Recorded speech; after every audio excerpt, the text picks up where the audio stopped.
Good morning. I'm so excited you guys got to have breakfast. I remember what it was like. I've been down this road. I have 2 kids, 3 years apart, and now they're both grown and married. And I mentioned to one of the tables, I was like, I hope I'll just give you guys some tips that help you figure it out. And then one of the girls goes, you figured it out? And then I was like, ish. I figured it out ish. They're married, they don't live with me anymore, and when they call and they've had a bad night, like not sleeping and crying through the night, I'm like, oh my gosh, I'm so sorry, I'm praying for you. Love you, bye. And then I go to bed. So if there's nothing else, get to that point and you will get sleep again. That's my for sure takeaway. But I do want to say that I know it's very hard to be just a regular person. It's like you're just in the ocean, treading water, trying to survive, and then someone hands you a baby. And then you're just like, chances are slim, very slim that I'm gonna make it out of this.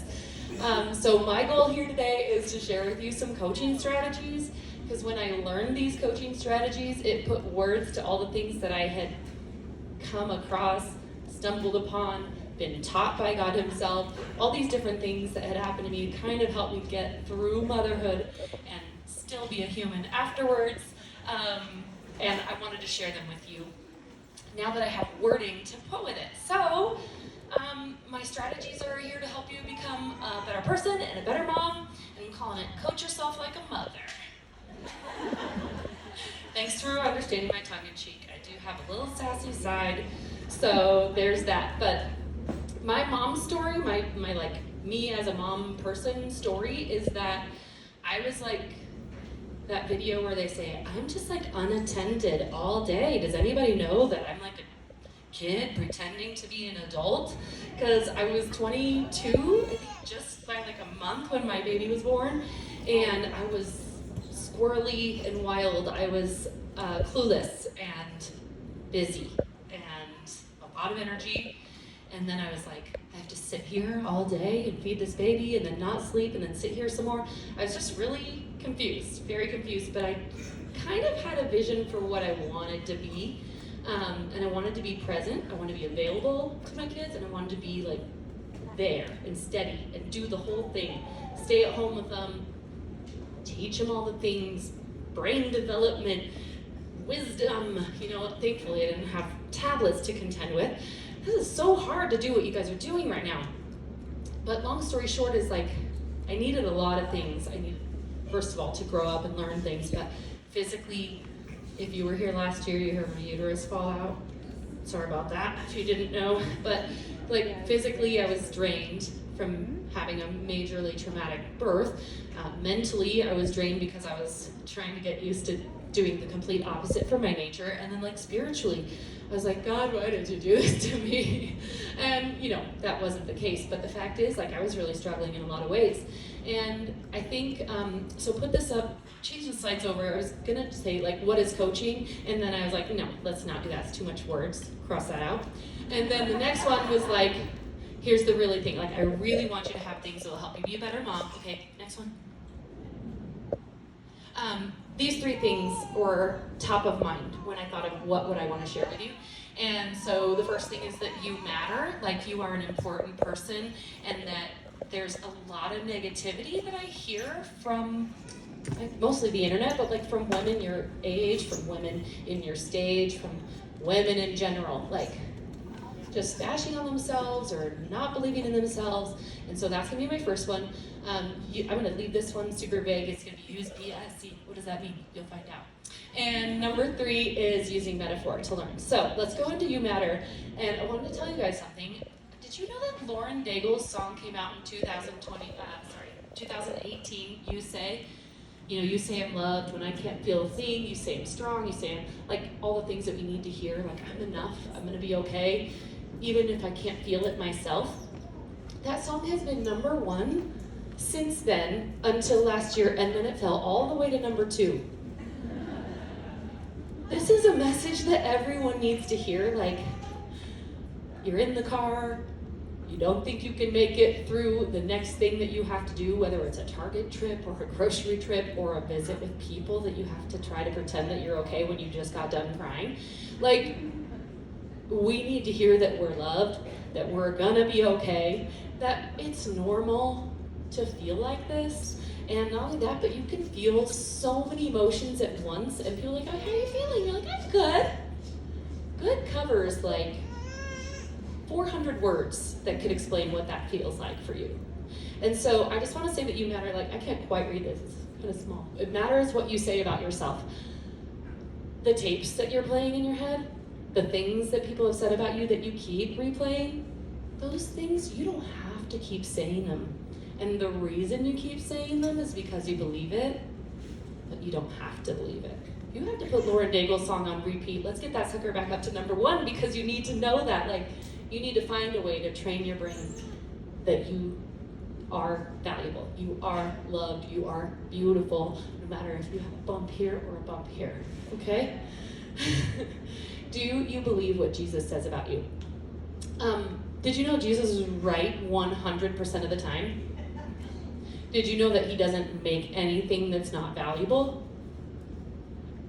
Listen to what he says about you. If you have to Google it, if you have to ask your Compass mom, if you have to go onto Right Now Media, which is now available through Heights Church on YouTube, there's like a link in their thing, and there's like Bible studies and all these different resources that you can use to figure out what Jesus says about you, because sometimes it's kind of hard. You have to like figure out what the assumptions are. Jesus came to die for your sins. That doesn't say anything about what Jesus says about me. Actually, it does. It says that you were worth it. It says that it was a valuable reason for him to do that. He didn't do that for no reason. So it's a little tricky to read the Bible and understand what it is. So if you need help, just get it. Start with Google. All right, what's the next one? Have you spent any personal time with him lately? Okay, you can believe that your husband loves you, but if he doesn't ever take you out, if you never talk to him, if you don't have any personal time with him, do you feel like he loves you? It feels a little like a distant memory. Same thing with Jesus. Like, it's really hard to know that he cares unless you're really plugging in to that relationship with him. So I know that that is hard too. Something that I know I had to overcome was, they used to call it quiet time when I was in high school. Like, get some quiet time with the Lord. And I was like, yeah, I have 2 babies now. Nothing is quiet. It takes him 45 minutes to fall asleep crying the entire time. And then I have like 75 things to do in the maybe hour that he sleeps. And then he's up and ready to go again. And he had like major FOMO, fear of missing out. He would not sleep. He would not sleep at all. He was like, there's so much going on. And I'm like, okay. But if you take the word quiet out of it and just say, you know what, Jesus knows that my life is not quiet. Jesus knows that my kids are asking me 10 questions while I'm trying to read 1 verse. Well, you open your Bible app and just sneak it in and you go, okay, that verse didn't do anything for me. Time to go to Target. And that's how it feels sometimes. But you never know when that seed that just got planted, like whatever it said, you know, I'm the vine, you are the branches. Stay connected to me and I will stay connected to you. And then later, you're okay, ready? True story. My son has type 1 diabetes and I had to wake up every night for like 14 years straight. I didn't even get like, oh, they're 8 now, they sleep. Didn't even get that. I'm waking up and I'm pulling the covers off and I am turning into She-Hulk and I'm so angry because I just need to sleep. And Jesus goes, I am the vine, you are the branches, remain in me. And I was like, oh, this is a choice. I have to choose to not get angry right now. I have to realize that he's worth it. So that why was the thing that kept me going, but the verse was the thing that God taught me.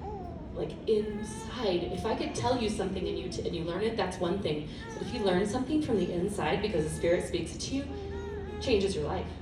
So that's why it matters if you read the verse on your Bible app before you run into Target. And it didn't matter at the moment, but he'll use it later. Trust it. Let's see what else we got. What needs do you have? How can you take those to him? I'll let that one land. How do you need to take care of yourself? Be your own mom. How can you do that? Sneak it in. Squeak it in. Force yourself. Be disciplined. It's worth it. God has given us his glorious riches. Which ones do you need today? Glorious riches, he said, like that's a literal verse, like, and he has given us his glorious riches, something, something, Kelly paraphrase version. And those riches are like patience, kindness, joy, like all those fruits of the Spirit, all those things that he is, those are available to us for the taking. But sometimes you have to get out of your own way. And when you believe that you're not worth it and you're the worst and you'll never be a good mom and you'll never amount to anything because that's what you've always been told, and you're replaying all those tapes, then you won't believe it. You got to actually get out of your own way with what you're thinking about yourself. Okay. Don't believe everything you think. Jesus is speaking love over you, and you are maybe the only thing in the way of receiving that love. Okay. Now we're going to go move on to the mysterious PIC. Positivity, imagination, and curiosity. So positivity is my first one. Even if you're always right, go ahead and move to the next one. Even if you're always right, you're still partially wrong. Hate to tell you that, because I love to be right, and I don't want anyone to tell me that I'm kind of wrong. But that's the case even like if you're having a conversation with someone, you both are partially right and partially wrong. So let's say you're super mad and super over it and thinking you're right, and you don't really want to be positive, but I told you to, so now you're trying. 2%. Can you give me 2%? It's like the milk. It's just a little tiny percent. Find something positive. Your husband still there in the room with you? That's good news. You fighting about it? You can't fight with someone who's far away from you. I think, what does Todd call it? Like passionate discussions or something? Rachel, help me out. So find a tiny percentage of what might be good about your situation and focus on that. It's just far too difficult to live life being negative, and optimism and positivity is really hard to like win and like I'm this all the time, but can you be at 2%? Can you at least try, make a baby step? Because you know what's at stake? Your kids. They're learning from you. And they're learning how to talk to people, and they're learning what to say about themselves, and they're learning everything that is not being said even from you. And so if you can take a step towards positivity, it's going to bless your kids, it's going to change their life. And then, if you can read this verse, fix your thoughts on what is true and honorable, right, pure, and lovely, of good report, and excellent, and worthy of praise. That's Philippians 4:8. I have this ridiculous acronym Thurple group. And those are the letters, like, I can remember like 4 of them because of that acronym, so that's better than 2%. And if God tells us to think about what is true and honorable and right and pure and lovely and a good report, excellent and worthy of praise, that's him telling us he wants us to have a positive mindset. I watched a bunch of YouTube videos on this lady who's like a brain scientist. I'm sure that's her official title. And her name is Caroline Leaf. She's a believer, and she does all this research on what happens to your brain physiologically, like what the actual brain structure looks like when you think positively. It looks like a happy, green, growing tree. Like, okay, it's not green, but it's like a happy, alive tree. And if you're thinking negatively and stuck in patterns and miserable, your tree actually looks like a wintry, dead, brittle tree. Like our actual bodies respond to the thought patterns that we have, and you actually can change it. I'm not saying go buy all of her stuff because that's unnecessary, but on the other hand, if that's what it takes for you to change the way you think, maybe it's worth it. Happy and positive thoughts equal life. Like Jesus has it in mind for us to think happy thoughts and to think good things. So work on that 2%. Imagination. Number one, this is like an opportunity for you to be creative. Like, no one is like you, no one mothers the way that you do, no one makes all their decisions the way that they do, the way that you do. I was thinking about family culture. I had a foster child for about 3 months. It was a very difficult time, but something I learned from them, they said, "What's your family culture?" I was like, "What? What's your family culture like?" I was like, "Is there a vocab sheet for this? I don't know what that means." And essentially, well, she was like, families have different feelings about them, like the way that they interact and act and all of that. So is your house very quiet? Does everyone read every night and just go to their own room? Or is it a very loud house? I was like, oh, we have people over all the time. Our family culture is hospitality. My daughter says, "I love our family culture. We just throw parties." Now, I think she might even end up making a business out of it. She has an idea for every birthday for the next 30 years. She's like, "We're gonna have a slideshow party." They do slideshow parties now. Do you know this? Teenagers and 20-year-olds, they're like, "Oh yeah, we're doing a slide deck party. Everybody come with your slide deck about which kitchen appliance you would be." I'm like, what? This is what they're doing for fun. Anyway, I digress. You get to decide your family culture is the point.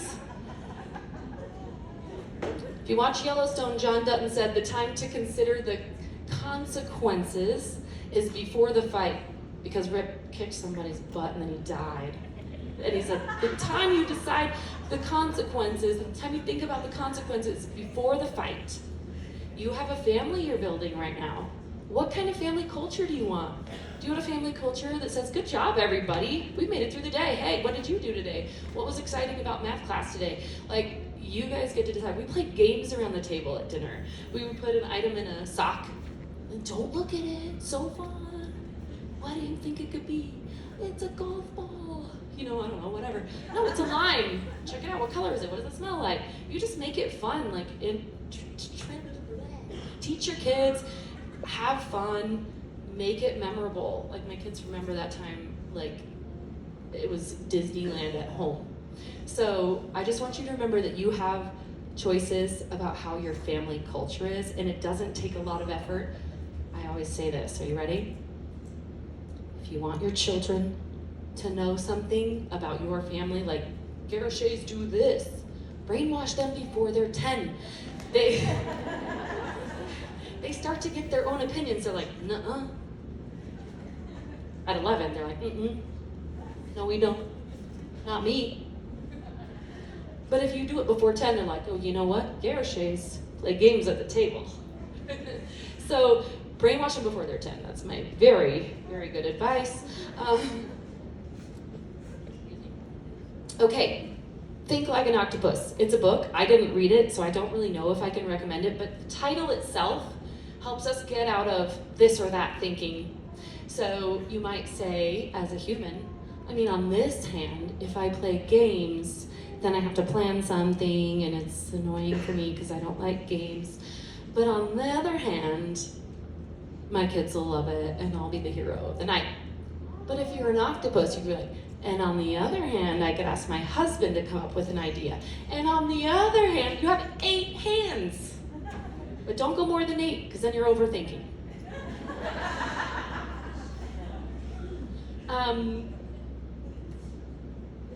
Be free and childlike. Act like your kid. Try that. Bypass your obstacles with curiosity, but watch out for the inner critic. Don't get so curious you just let any voice speak to you. Back to number 1, right? That you matter. If you start to go, okay, here's my obstacle. I'm gonna focus on it. How can I get curious about it? Why do I hate games? Why do I wish I wasn't doing this? Kelly, I hate you. But if you get curious, you go, what might happen if I just try it once? What if I just do it bad once? See what happens. If you just try by doing it bad, that is like the best trick I play on all my clients. Like, just do it poorly. They're like, okay. And then they do it and they're like, oh, that's not that bad. That was actually pretty good, if I do say so myself. So get curious, get over those obstacles with imagination, with curiosity, and we'll go to actual curiosity now. This is an interesting one, you guys. So I learned to be more curious through the coaching training. They're like, get curious about what that person is saying, watch their body language, see what that's trying to tell you and all that stuff, right? And then I was like, I'm gonna bring that to the Vital Moms gals. And then I'm like, let's see if it's in the Bible. Let's see if I can find a verse. And it's like, do not be curious. I was like, Lord, I'm trying to do something good here. He's like, curiosity is the devil. I'm like, oh my gosh. But then I thought about like everything in this whole entire world is good to a point, and then it becomes a problem, right? So toxic positivity. Positivity is great until you're ignoring your problems because you're just trying to be positive. That can be wrong too, right? Like caring for other people is really great, great, people pleasing, right? So anything can be good and bad. And so I wanted to put this spin on it and say, illuminate curiosity with love, because that's who God is. God is love. And if you can get curious within all the boundaries that God has for us, it actually can be so powerful. I just thought of the verse, like it immediately came to me when I thought of this as like, awake, O sleeper. Like, it's so hard to be fully awake as a mom. No pun intended. Like, I know you're exhausted, but also you're like just getting through the day, routine, everything is cool, survive the day, right? And you can miss the opportunity to play a game at the table, or you can miss the opportunity to create some sort of family culture that you really want to create because you just were surviving, right?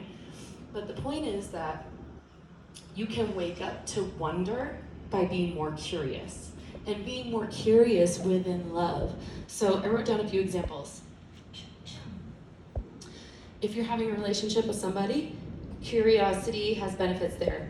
When you're listening to them, when you're asking them questions, or if you don't know how to ask a question, that was me. I literally like blank. Do you ever just feel blank? You're like, am I supposed to say something right now? I don't remember. I think they said something about something last time we were together, and I don't know what it was. Hey, did you say something about something last time we were together? That's my question. I can't remember a thing. My husband's like, oh, how was everything with, and he'll name a friend, and then like that visit with their mom. I'm like, how did you remember that? You just reminded me. I didn't even know my own friend's mom was coming. Like, my brain is a special kind of something because I can't remember stuff. But if you just get curious, be like, what's been bugging you lately? All of a sudden there's a question. Or like, hey, I noticed you've been painting your nails every week. What's going on? Former biter, that's the thing. You know, but curious, get curious about what's going on with people around you. Get curious with your husband. What is it about the floor that is so appealing for your socks and underwear? With a positive twist, did you catch that?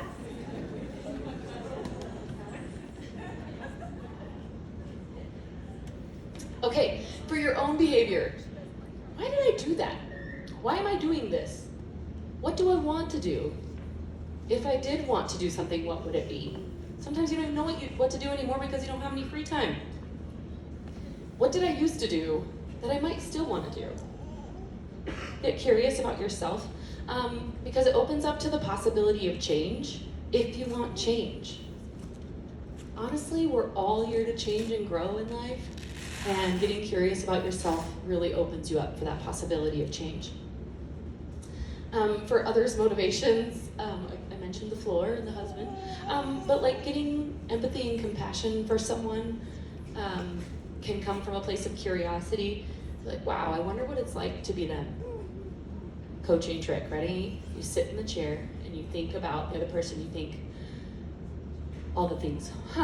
They're so weird. I wonder why they're never on time. I wonder if they're ever gonna be on time. I wonder why they don't care about my time, because my time is important too. Then you get in their chair, and then you're not allowed to think what you think, you have to think what they think. Oh, they're a single mom. They have to work all day. Feel bad that they weren't with their kid, and then what would they want me to know?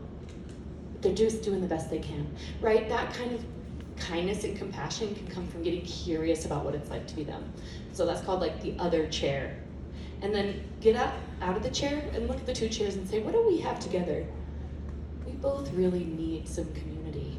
So I'm gonna just be cool with her lateness, and I'm gonna just tell her it's 10 minutes earlier. And last but not least, I have this helping your kids. You can get curious about what they need, what they're trying to say. What is their body language saying to you when they can't speak? If they throw themselves on the floor, that is a sign that they're not doing that great. Just want to let you know that. I'm never going to tell you that in Target. I'm never going to tell you, oh, that's a sleepy baby right there. She sure needs a nap, doesn't she? I hate that woman. But I'm definitely going to smile at you so that you know I got you, girl. Same. That's what I'm trying to say with that smile. Body language, right? What else? Like, are they rubbing their face? Okay. They do that when they're tired. Got it. Put that in your back pocket for next time. How on earth am I going to get this baby to sleep? The stroller worked last time, let's do it again. You know what I mean? Just getting very curious about what their body language is telling you. And not only that, but like how to love them better. Do they just get so excited about rocks? Boxes? Do you know there's a recycle place that has all the boxes in the world? Might want to sanitize it first, but give them what they want. Put a weird little box together with rocks and paint a couple of them together and sort them out. Like, just get creative and get curious about how you can love them better. And then I have metaphor. Ready? Next topic. Using metaphor is like the number one way I learn. It shocks and amazes me how versatile it is. Jesus told parables, which are stories made up of metaphor. They are memorable. You can remember what the heck you learned because it was applying to something in real life. You can derive your own conclusions. Other people can learn something different than you learned, even with the same story. And you can, you learn something and have automatic understanding by relating it to someone else. I literally started with metaphor. I said, you feel like you're drowning, treading water in the ocean. And then someone hands you a baby. So we all understand what that means in our daily life. And then, like, I have this one metaphor that always sticks with me. I'm like, why is it that everyone thinks, I'm mowing the lawn, by the way. Why is it that everyone thinks, I thought I should fill you in. How could anyone think that God doesn't exist? Because creation is amazing. Like, things just grow out of the ground, and then I'm thinking. It's very somatic. When you walk, your brain works better than when you're not moving. Anyways, and I thought, who could possibly think that everything just got better on its own? I have to mow this lawn every week, and it's very difficult to keep up and make it look green and beautiful. I'm like, I put one kind of chemical on there, the next week something else is wrong. Now I gotta find another kind of, what is the thing? I'm like gonna say wheatgrass, that's not it. It's like brown peat moss, or I don't know. See what I'm saying? There's so much stuff you have to do to just get a grass be green, and then they're like, well, I mean, everything's getting better. Evolution says so. I'm like, well, where's my third arm? Because I could really use some help around here. I could do so much more stuff with another arm, but no signs. How about like atoms are the tiniest things we know, and like if you learned it in science class, it's like a bunch of balls with balls that all circle around it. You ever heard of planets? Giant circles, but other circles that travel around it. It's exactly the same as it is tiny as it is gigantic. Guess what? God is the same in the tiny details as he is in the big picture. God cares about literally everything that is tiny and invisible in your life, just as much as he does with your family culture and how you're doing and if you're going to make it to the end. There's metaphor for anything and everything. And like I even just came up with one yesterday about like boundaries. It's really hard to understand what are boundaries. Like, okay, internet people, I know I need boundaries. What does that mean? Never seen them before. My mom and dad are no good at that. because they did not teach me, right? But think about markings on the street. 2 yellow lines means do not cross, danger. Split white lines means you can cross over, but you might want to be careful. So how many markings do you have? Are you a big boundary gal? You're like stop signs, stop lights, markings, double light. Or are you like, what markings? People can do whatever they want. Crosswalk, just walk all over me. Whatever you want. So that can help you go, okay, I think I need to put in a stoplight with the green, the yellow, and the red. If someone's consistently crossing over your yellow lights, my sister and I always say, he didn't respect my yellow light. I was like, I don't know. Usually means no, by the way. And then he was like, cool, I signed you up. You're like, he didn't respect my yellow light. Well, maybe you need to say, that's a no for me. That's a boundary. And it's not magic. It's just being clear. Could you imagine if it wasn't clear? It's called a roundabout. I know everybody in Prescott hates the roundabouts.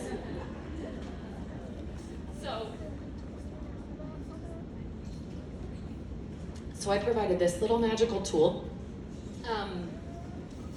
Let's pretend your life is a boat on the water. I would like you to picture that scene. Is it a big boat? A little boat? Is it a lake? Is it an ocean?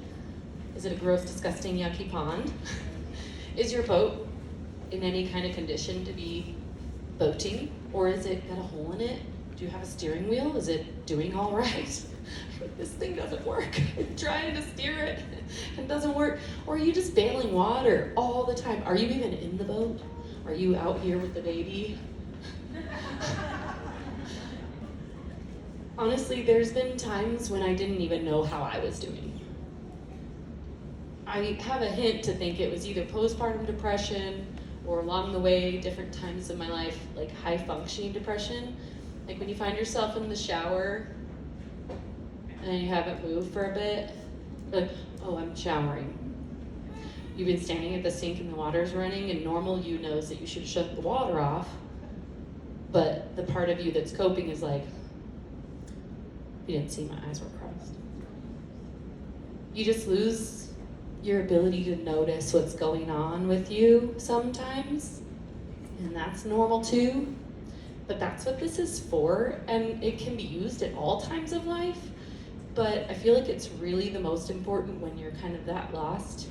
And it has some examples and stuff like that, but it has specific questions. What condition is your boat in? What's the steering wheel like? Do you have a compass? Is there a lighthouse nearby? What does the lighthouse represent? Is that your family? Is that God? Is the sun like God? Like he's still showing you I'm here every day? There can be so many valuable pieces of information that can lead you to insight. And I even provided some examples of like what those choices could be if you kind of get stuck, if this isn't really your area of expertise or if it's new to you. And then not only that, but after you get this picture, you might have like some feelings about it. You're like, I hate my boat. My boat sucks. That is telling you something too. That's telling you your needs are going unmet. That's telling you that you're not okay with the condition your life is in, and that is okay too, to have feelings about what's going on in your life. It's just a really multifaceted experience to be human, and so there's a few extra questions about how do you feel about your scene. So that's what that is for, and this can be done on your own anytime, but it's really the most valuable if you actually write your answers down. I am notorious for being like, this is so cool. Oh, and I read the whole thing and I just set it down because I think that I can just do it in my head. But what happens is there's a connection like to your physical body, and you write it down, and sometimes that's scary. You're like, oh my gosh, I'm gonna burn this now so my husband doesn't see it. I don't want him to know that I feel this rough. But what if he needs to know? Even if he doesn't have to see it, like admit it to yourself and then decide how you're gonna tell him or get that help. Like I say, okay, now that you realize you're a dinghy in the ocean that's bailing water and you got a hole in the boat, and then what do you need? Do you need a new boat? What does that look like? Do you just need a life vest? What does that look like? Maybe that's your target run, right? That's something small. But if you need a new boat, like, do you need to move closer to family? Those are hard things to admit. Those are hard things to change your whole life. But what if realizing it is the thing that gets you to where you need to be? That's my point. So this is for you guys to take, and I really pray that you will actually do it, because it can be so, so helpful. And just know that I'm believing in the abundant life for you. It's not elusive. There's just a lot of things in the way. And you can make some choices to change that. And it starts with all these things that we talked about today. Ooh, wait a minute. Taking yourself out of the equation actually gives you insight. Yes, taking yourself out of the equation gives you insight about the situation you're in. The thing that I just told you about, it's like if you were to think about your problem, you stay stuck in it. Stay. But if you go, I'm a boat on the water. Okay, now it feels like a game, and you figure it out, and then you're like, oh, I need a life vest. I need a whatever. And it gives you that insight about the thing that you were just stuck in. You're like, I'm miserable, I don't like anything. And you stay with, I'm miserable, I don't like anything. That's your solution, or that's your information. But if you get out of here, you're like, oh, I need something. So that's the difference between using metaphor for learning or learning metaphor for your own insight for what's going on with you. Yeah, it's more about like how to solve what's within. And it didn't look like that before I downloaded it. I'll just say that. But that is a direct link to this exact PDF. So if you wanted to share it with somebody or whatever, they could print out their own. It's free for you guys. And now I think we're doing some Q&A. Kathy's giving some pointing fingers. Actually, we decided to do some discussion questions instead in lieu of time. Yeah. But I know you've come up with some great questions for the tables, so everybody has the sheets of discussion questions, so we're going to take some time to go over those. And thank you so much, Kelly. Everybody round of applause. So we're going to check back in.